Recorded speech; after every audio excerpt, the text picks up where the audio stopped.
O ministro do STF, Alexandre de Moraes, deu prazo de 15 dias para que 3 quids pretos fechem acordo com a Procuradoria-Geral da República. Os quids pretos são militares da ativa ou da reserva e especialistas nas forças especiais. A nossa Basília Rodrigues vai trazer ao vivo essa apuração para a gente a respeito dessa determinação do ministro Alexandre de Moraes, né, Basília? Pois é, olha, você tem, então, 2 casos de condenados pela tentativa de golpe no país, mas por terem sido penas muito baixas, agora eles têm uma outra oportunidade de de não cumprir uma pena propriamente dita, né? É um acordo de persecução não penal. Inicialmente, Larissa, depois de abrir 1.600 ações, né, investigações contra quem esteve aqui no 8 de janeiro, Justiça e Ministério Público Federal chegaram a oferecer esta alternativa para que, no lugar de uma condenação, as pessoas pudessem admitir que cometeram crimes e fazerem cursos, como mesmo um curso para aprender o que é democracia e, assim, evitar qualquer eventual ida à prisão. Teve gente que topou, centenas de pessoas toparam e por isso não figuram ali entre os réus da tentativa de golpe no país, mas outros não. Foram para cima, né? Colocaram aí suas reputações mesmo em jogo e todos os argumentos jurídicos possíveis para fugir de uma condenação. No caso destes 2 militares, o coronel Márcio Rezende e o tenente-coronel Ronald Ferreira, eles foram condenados, mas penas muito baixas. Só para você ter uma ideia, Márcio, 3 anos e 5 meses. Ronald, 1 ano e 11 meses. Por conta disso, do patamar em que as penas ficaram, eles não aceitaram um acordo de persecução não penal lá atrás, acharam que iam ser absolvidos. Isso não aconteceu, eles foram condenados, mas agora o ministro Alexandre de Moraes dá novamente essa alternativa para que as pessoas optem por este acordo. Então tem 15 dias aí para suas defesas avaliarem se querem este acordo. É uma forma, como o nome diz, acordo de admissão de culpa também. Durante todo o processo judicial, a defesa alegou a inocência. Isso não convenceu a maioria dos ministros da primeira turma, por isso que houve a condenação. Como a pena foi muito baixa, levando em consideração também o que eles cometeram, né? Não foram crimes violentos, não chegaram a ser aqueles crimes que acabam calculando penas maiores, como a gente viu acontecer, 14, 17, até 27 anos de prisão. Moraes está dando uma segunda chance para que as defesas possam fazer a sua opção pelo acordo de não persecução penal.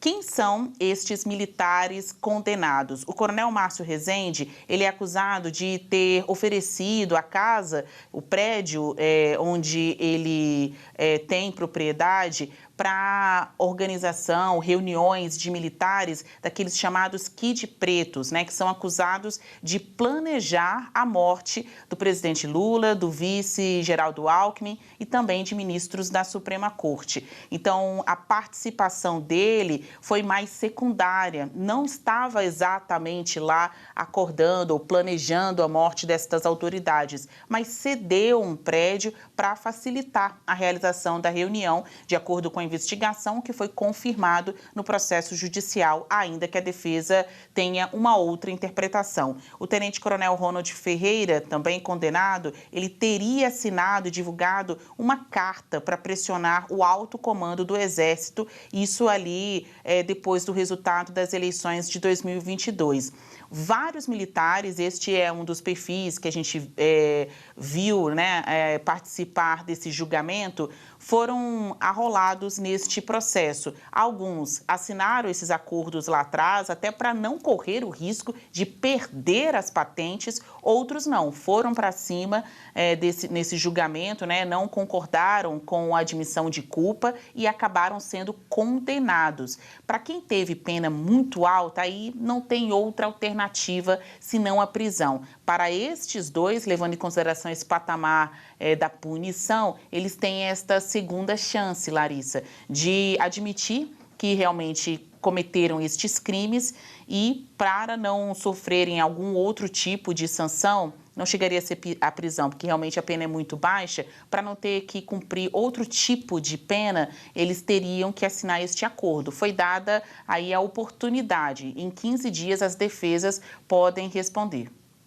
Sim, Basília Rodrigues, sempre aí com muitas apurações. Uma dúvida, Basília, essa decisão do ministro Moraes foi divulgada hoje?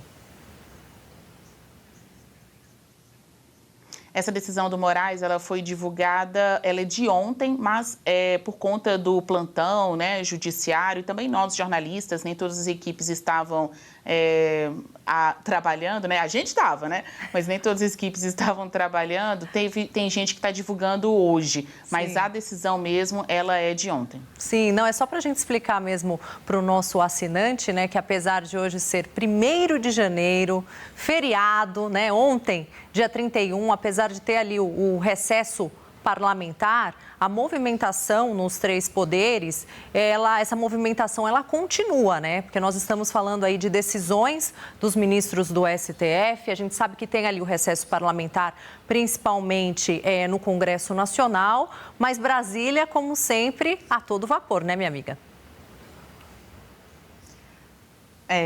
Larissa, e essa questão do recesso judiciário, né? Ele tem sido ignorado pelos ministros por várias vezes, né? Antigamente, quando a gente podia ficar tranquilo, descansar num feriado de Ano Novo e de Natal e de Ano Novo, muitos ministros viajavam, deixavam Brasília, alguns até saíam do Brasil e ficava ali 1 ou 2 cuidando do plantão judiciário. Isso mudou muito, né? Esse perfil de uma política branda ou dentro do esperado, mesmo num período de folga, já não é o que acontece aqui em Brasília. Cada vez mais tem necessitado de reforços, tanto no judiciário quanto na imprensa, né? Políticos tentando interromper o recesso parlamentar, vindo para Brasília, nem que fosse por 1 ou 2 dias, para tentar pressionar a abertura de CPIs, enfim, parecia algo improvável, mas hoje acontece.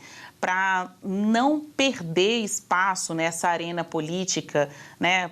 E também de disputa de versões de quem tem a razão, tem muita autoridade que segue trabalhando mesmo no seu feriado ou, no caso, no seu recesso. Ali no Supremo Tribunal Federal, a gente também traz essa apuração no site do SBT News. Tem ministro, a exemplo de Alexandre de Moraes, Dias Toffoli, Cristiano Zanin e André Mendonça, que nem recesso pegou. Eles estão para decidir o que for necessário ali na corte sobre processos específicos. Dias Toffoli está com a grande tensão do momento, que é o caso Master. André Mendonça é o relator do caso do INSS, e você vê o ministro Moraes mesmo no recesso, todo dia tem uma decisão nova dele, né? Hoje mesmo a gente abriu o jornal falando da decisão de manter Bolsonaro preso na Superintendência da Polícia Federal. Ainda ontem, uma das notícias foi decisão de Moraes sobre flexibilizar ali o cumprimento das condições de pena do ex-ministro da Defesa, Paulo Sérgio Nogueira, porque ele permitiu que Paulo Sérgio pudesse ler, trabalhar para reduzir, né, a sua pena. Então, é isso.